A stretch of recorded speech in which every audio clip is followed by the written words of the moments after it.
Wow.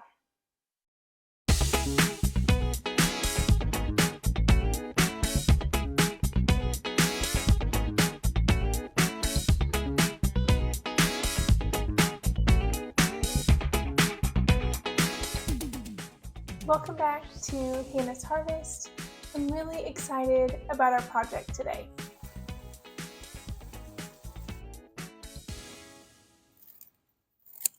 Today, I'm trying my hand at something I've never done before. I'm going to try fermenting hot sauce from peppers I grew in the garden. I'm going to start by putting a couple cloves of minced garlic at the bottom of my fermenting jar.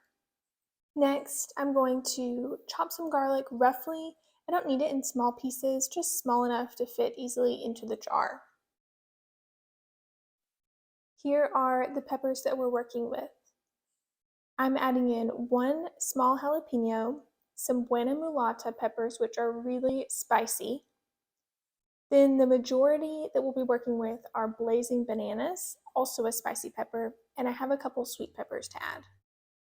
I'm going to cut off the tops of the peppers and then roughly chop them, leaving the seeds intact, and add them into the jar.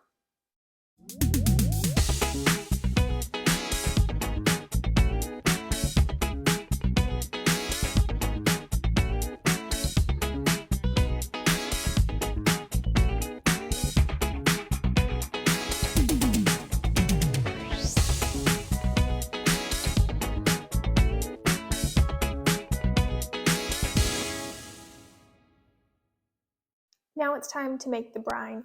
I'm starting with 2 cups of filtered water. If you use chlorinated water, it can kill the bacteria that makes the fermenting delicious and tangy. I'm also adding in some salt and a squeeze of honey and a little bit of lime juice. This might seem a little bit random, but I'm picking some blackberry leaves to use to hold down the peppers and ingredients so that they stay below the water level. I read that if you don't have a weight, this is something you can do to hold your ingredients in the brine. So our jar is packed, and I'm just going to pack in these blackberry leaves right on the top. Now it's time to pour over the brine. I was worried that the blackberry leaves would float up, so I'm just pushing in a ceramic spoon that I have to act as a second weight to make sure everything stays below the water.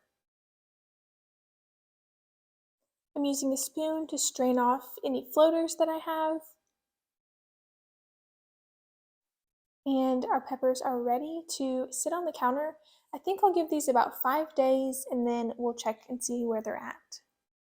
Our hot sauce has been fermenting on the counter for 5 days, and let's give it a look and see how it's doing.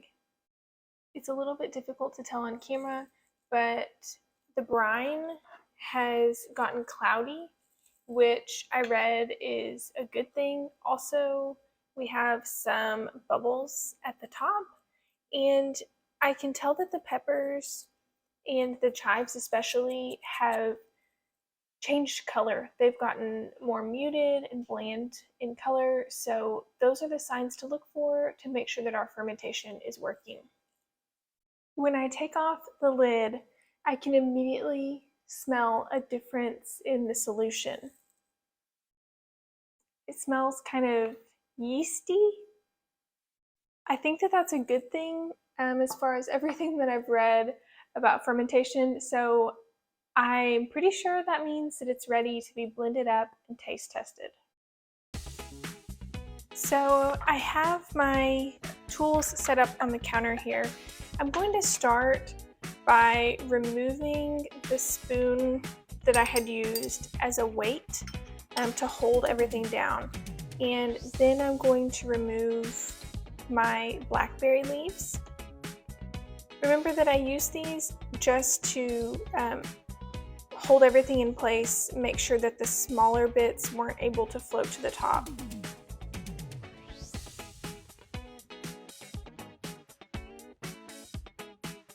And I do notice that these blackberry leaves look like they might have a little bit of white mold on them. but I read that apparently white mold is completely fine. Next, I'm going to use a strainer over a bowl to strain the vegetables. And I'm wanting to reserve any extra brine that I need to get the consistency that I want. I'm not sure how smooth or thick I'm wanting it to be yet.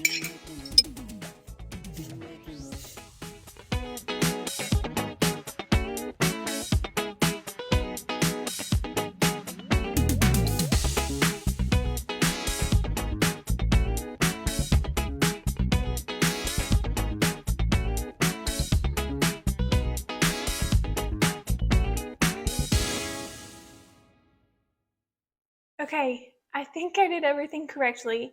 I blended it up to make it the consistency I wanted it to be. It ended up kind of the consistency of salsa, so I think it'll work really good like to top tacos and things like that.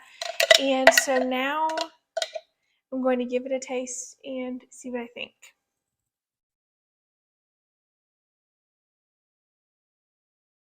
Wow, I think it's good. It's really hot. But it has a nice tangy flavor. It's nice and salty. I think this was a success. I forgot to mention, now that I'm happy with the tanginess of my hot sauce, I'm going to put it in the jars and then leave those jars in the refrigerator until it's all used up. I really think my first time fermenting was a big success. I'm really happy with how that hot sauce tastes, and I think I'll be able to use it as a topping on several different things. And I'm happy that I had enough for a little jar for me and then one to share with a friend. So because I had success, I'm really excited to show you something that I got for my next fermenting process. I went ahead and got the ball fermenting starter kit, and I did a little bit of research. This was $11 at Walmart. I thought worth the cost because a lot of fermenting supplies are really expensive. So I wanted to show you what this kit comes with.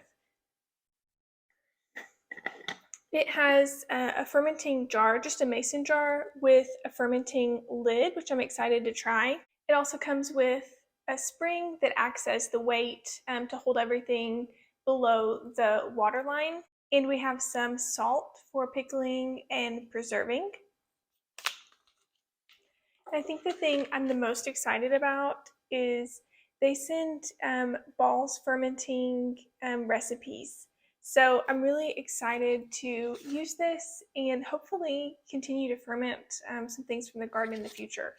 I definitely think from this experience, fermenting is something I want to try again.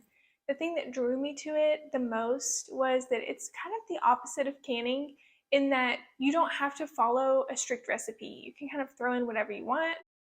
It seems pretty foolproof. It's kind of just trial and error, and I really like that. Thanks again for joining me today. I hope you enjoyed this video. I already see a recipe that I'm excited to try. They have a recipe for fermented pickles, so we'll work on that next.